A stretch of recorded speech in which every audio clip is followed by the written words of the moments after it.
Welcome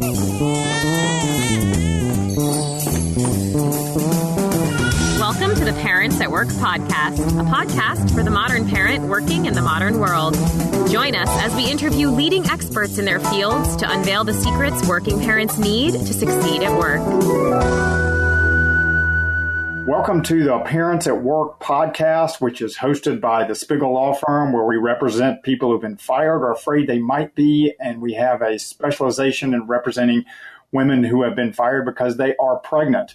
I am the host, Tom Spiegel, and today we are going to be talking to somebody I'm thrilled to have on the show, Dr. Michael Breus. And you can find him I won't even try to do a full introduction because it would not do you justice, but you can find him at thesleepdoctor.com. He is all over YouTube. He is on the Dr. Oz show quite frequently. I believe you're on the advisory board. Yep. And just the bottom basement thing, because he's a clinical psychologist and a diplomat of the American Board of Sleep Medicine and fellow of the American Academy of Sleep Medicine.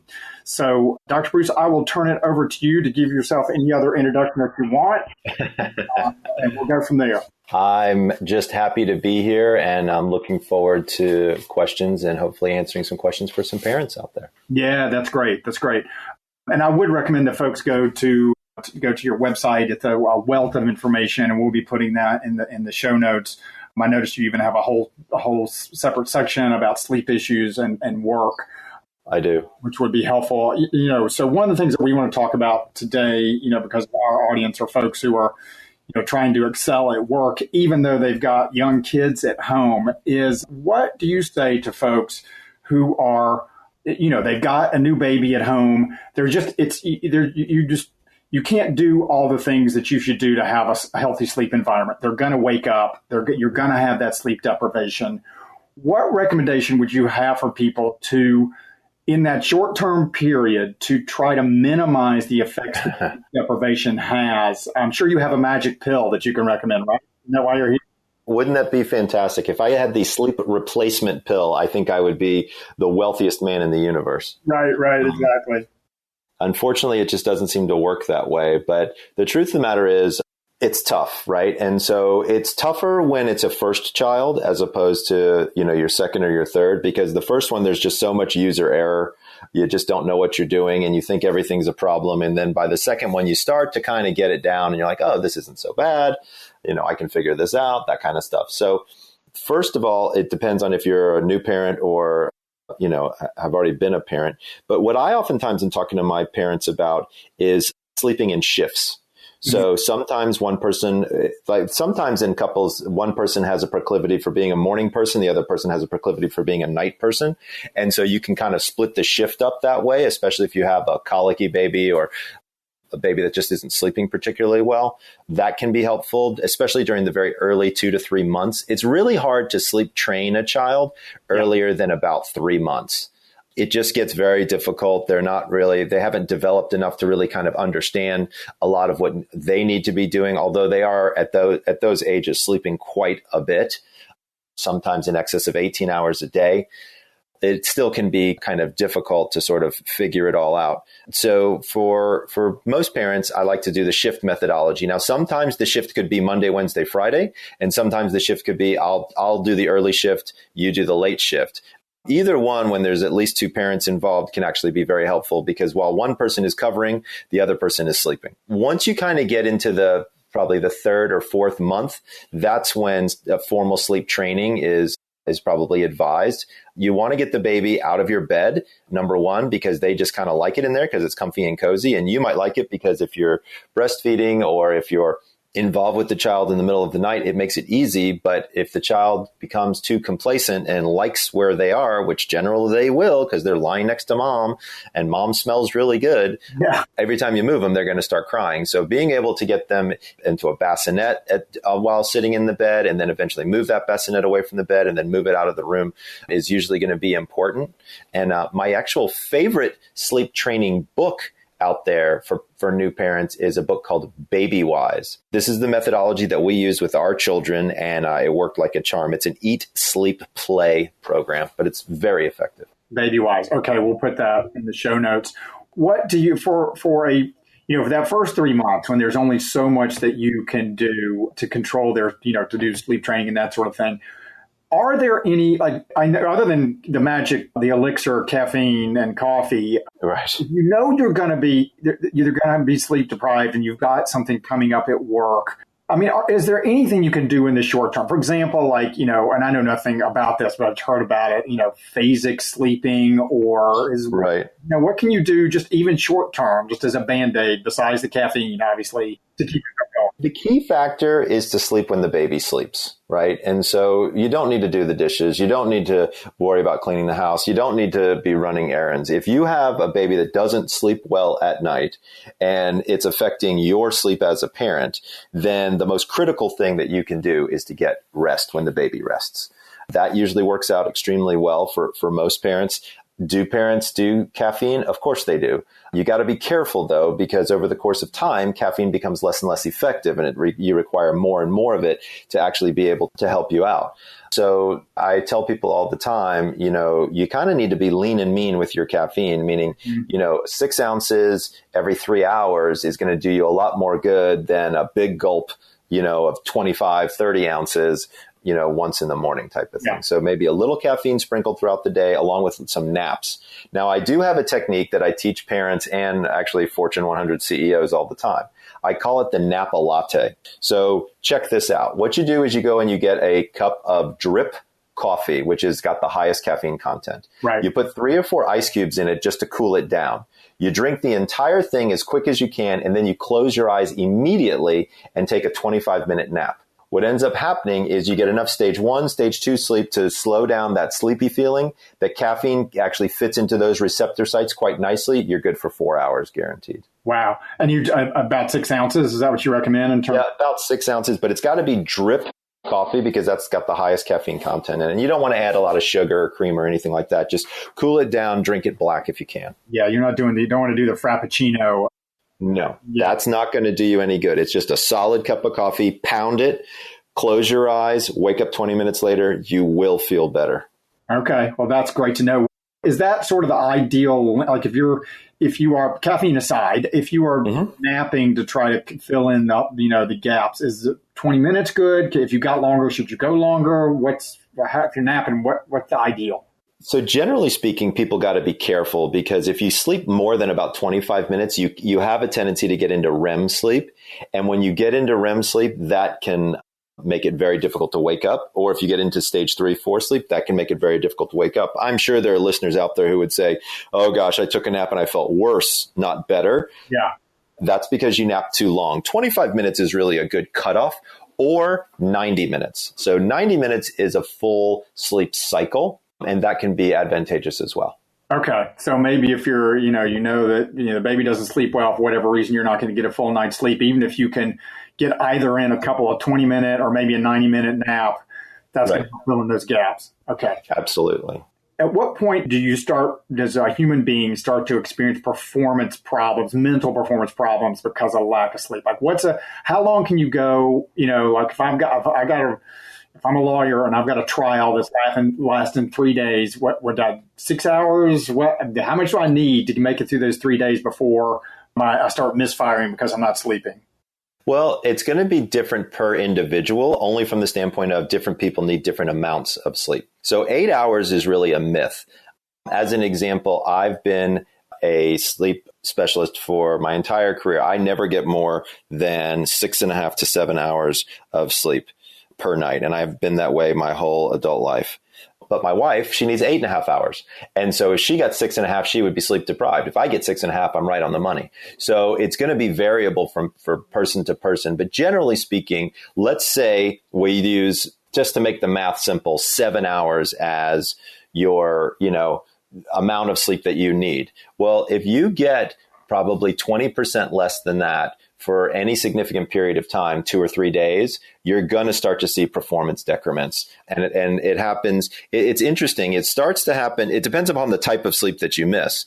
But a lot of times it really happens on the cognitive side. So decision making, memory, moodiness, things like that seem to be affected before reaction time does. But again, that can also depend upon the person and the job and things like that. Got it. And if you go through a period like that, as I think all new parents at some point do, where you're just missing a lot of sleep, you're kind of in a sleep deficit. What is, because you're experiencing, I think we probably all have the moodiness and you're snapping at people and you're making dumb decisions. What is the best way to climb out of that? Well, honestly, the best way is to get some sleep. Yeah. There's really not, I wish I could say that there was a replacement for that lost sleep. I'm not saying that you have to get minute for minute, return, but you definitely need to allow yourself to get a little bit of extra sleep. Sometimes that means going to bed maybe a half an hour earlier or keeping a very consistent wake up time so that your body knows when to sleep. Let's say, you're a professional, you've got a young child, and you go through a period of 4 days where you're getting half the sleep that you really need. And then whatever that period ends, the trial is done, the presentation is. How do you catch up? Yeah. Is it, because my understanding, you're the expert, but I think I heard it from you, you can't really, binge sleeping is not really. Right. Binge sleeping doesn't really work. Adding a half an hour to your sleep each night for a week, it's certainly going to be helpful. But the more consistent your schedule is, the more your body will start to kind of absorb that sleep debt because it knows when to sleep and it knows what it's looking for. So I would say having very good consistency in your sleep and maybe getting a half an hour more. I wouldn't go more than a half an hour more because then it could throw off your circadian rhythms pretty significantly. And what if let's say you're lucky enough that your child wakes up at the same, and sometimes they do, wakes up at the same time every night, let's say 2 a.m. Is it effective to, if you need, let's say you need 7 hours to can you train yourself to do 3.5 and 3.5 and you're up at 2 a.m., for the hour feeding, and assuming you have a flexible schedule? Does that work? It can actually for a short period of time. You can't do it for years, but you could probably do that for 6 months and get away with it. As long as you're constantly kind of watching yourself and seeing, hey, am I too tired to drive? Am I making good decisions? That kind of stuff. Got it. So what you really want to do is make sure that you're safe, and then once that kind of gets past, then you can definitely break up your sleep in the middle of the night. What do you have any recommendations for this, if you're married, does sleeping separately sometimes help? I've heard, I think anecdotally, that it does. You ever recommend that? Hey, get separate beds for a while? Well, so there's 2 reasons why people sleep separately. One is because one bed partner is disruptive to the other vis-a-vis snoring or movement or insomnia. And the other is a child that's wandering in for one of the parents. If the case is that you've got 2 bedrooms and one person doesn't mind having the child in there and it's really disruptive for the other one, then sure, it may make sense to do that. But generally speaking, you have to be careful because what you don't want is you don't want that to have an effect on overall levels of intimacy. Right. So that's always something that you need to kind of think through as well. Yeah. And the kind of last bit of questions here I have for you are, what kind of sleep problems do you see people develop because of the disruptions they have, because they have children? I'll give you myself as an example. My kids sleep trained me because, now I wake up in the middle of the night. I will, I have no problem falling asleep. I never had this problem before kids, at 2 o'clock in the morning, I'm there staring at the ceiling. And certainly if one of the kids wakes me up, which happens, frankly, knock on wood, much less now than it did, I just can't go back to sleep. Is that common? What is that? What kind of things does a parent need to be on the lookout for? What kind of problems do you see people develop that are, tracing it back to that damn kid? What kind of insomnia problems develop because of those kind of midnight interruptions? Sure. So I call this mommy-somnia, right? And so I've rarely met a woman, and I'm not trying to be sexist here, that this can happen with men as well, who sleeps the same after their child is born. I can tell you that since the day my son was born, which was our first child, I don't think I've ever actually slept the same. There is just a radar that goes off, and that's just part of being a parent. And sometimes it's better and sometimes it's worse. Depends upon how old your child is. Right now, I've got teenage children. So, the concern is it's the weekend. Where are the kids and what are they doing? And could they be getting in trouble and those kinds of things? So I think, yeah, exactly. I think those situations are always going to come up. The key for parents is consistency, right? And so if you feel like your sleep is disrupted and it's secondary to your children, then you've got to figure out, once you can get the children settled and sleeping, then you need to work on your own sleep routine. And it's really about consistency and being strict. So it's about waking up at the same time every day, no matter what. It's about going to bed at roughly the same time every day, if you can. It's about limiting caffeine in the evenings. It's about limiting alcohol in the evenings. All the things that are classic disruptors. Parents, once they've got their kids sleeping, they need to sort of look at their own sleep routine and see if they can get their own sleep back on schedule before they start doing things like travel or having glasses of wine late at night and things like that. So for caffeine, when should you stop drinking it during the day? Yeah. So generally speaking, I'd like to give parents like 5 steps on how to get their sleep back together, if that's okay. Yeah, absolutely. That'd be perfect. So step 1 is to keep a consistent wake up time, even on the weekends. And I know that stinks for a lot of people because you might want to stay up late Friday or stay up late Saturday, but even that consistency on the weekends is really very critical. Step number 2 is to limit caffeine by 2 p.m. So most people don't know, but caffeine has a half-life of between 6 and 8 hours.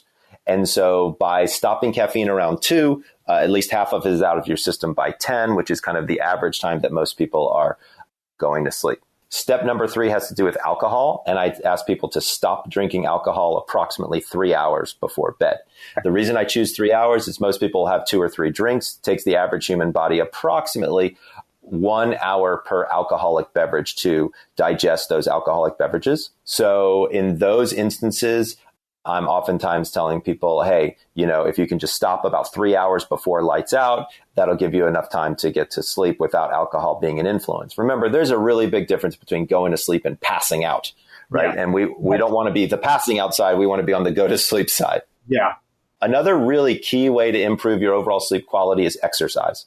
The data is very consistent that 20 minutes of daily exercise, even if it's just walking the dog, can be incredibly helpful for your overall sleep patterns. But you don't want to exercise right before bed. Give yourself about 3 to 4 hours before bed because you don't want to kind of get all revved up. And then the last one is when you wake up in the morning, get 15 minutes of sunlight every day. 15 minutes of sunlight helps reset your internal circadian clock and turn off the melatonin faucet in your brain. And that's really where you're going to see the ability to wake up and kind of get rid of that morning fog. Yeah.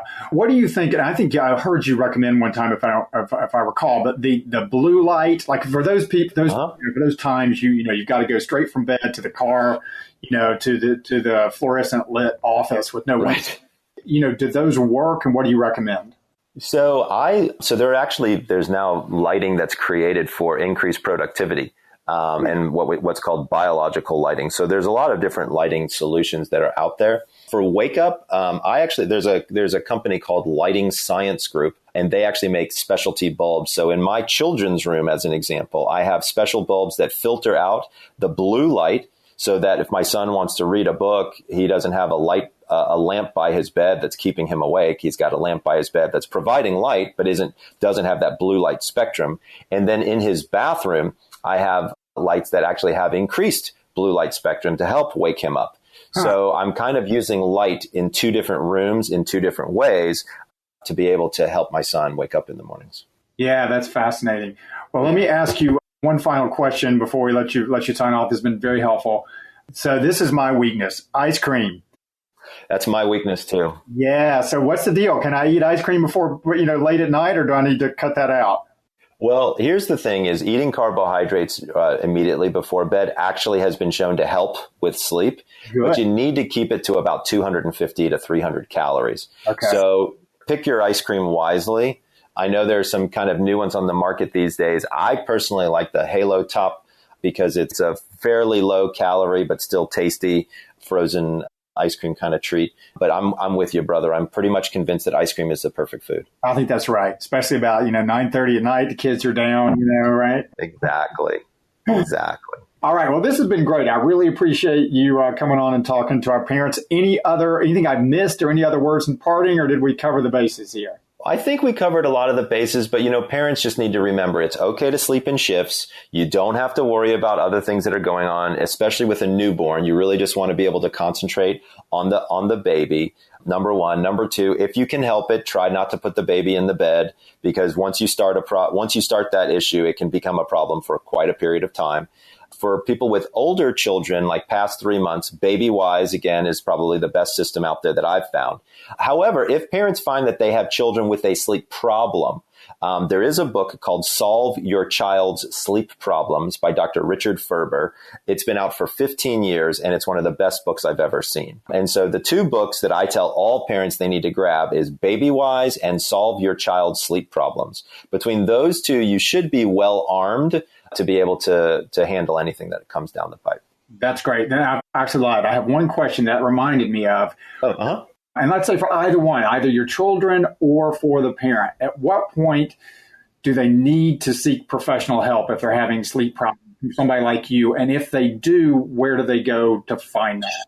Sure. So for children's sleep, the best place is to contact a children's hospital. Almost every children's hospital in the country actually has a sleep laboratory there. The times that you're worried about kids is, as an example, if you hear them snoring or difficulty breathing at night, the big concern there is sleep apnea.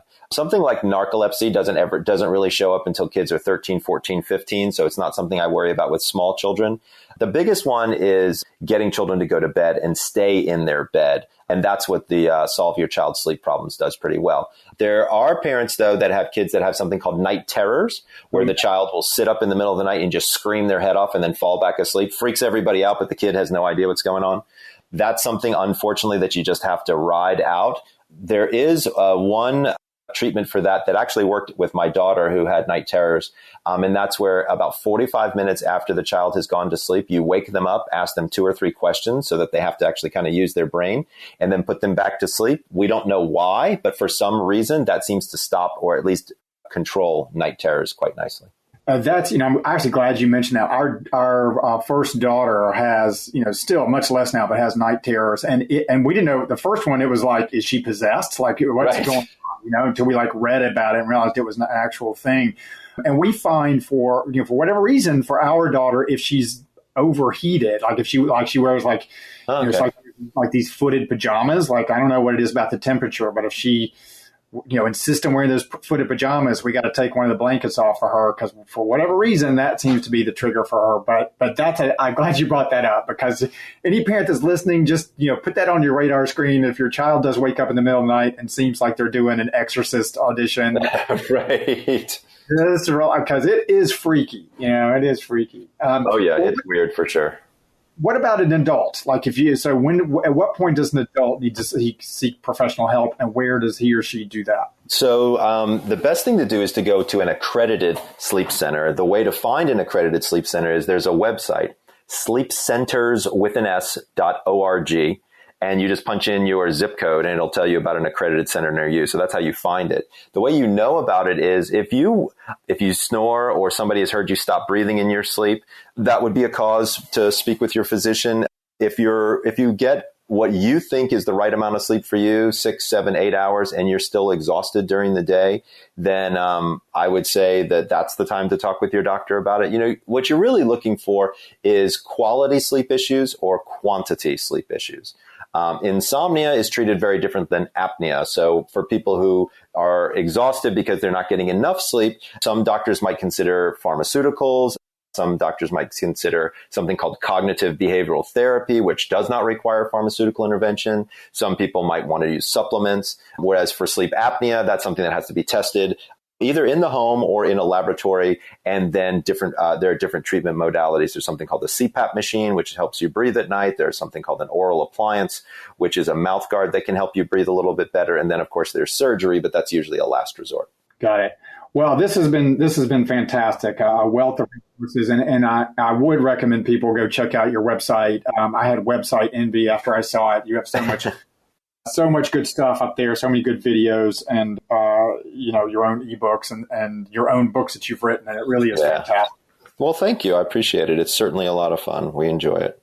Yeah. Well, great. All right. Well, we will let you sign off, and thanks again for being on the show. All right. Thanks for having me. Take care. Thanks Thanks for joining us for another episode of the Parents at Work podcast. Are you interested in learning more about our show, our hosts, or today's guest? Do you have a comment or question you'd like to share with the Parents at Work community? Then contact us at www.spigellaw.com/podcast. We'll see you next time.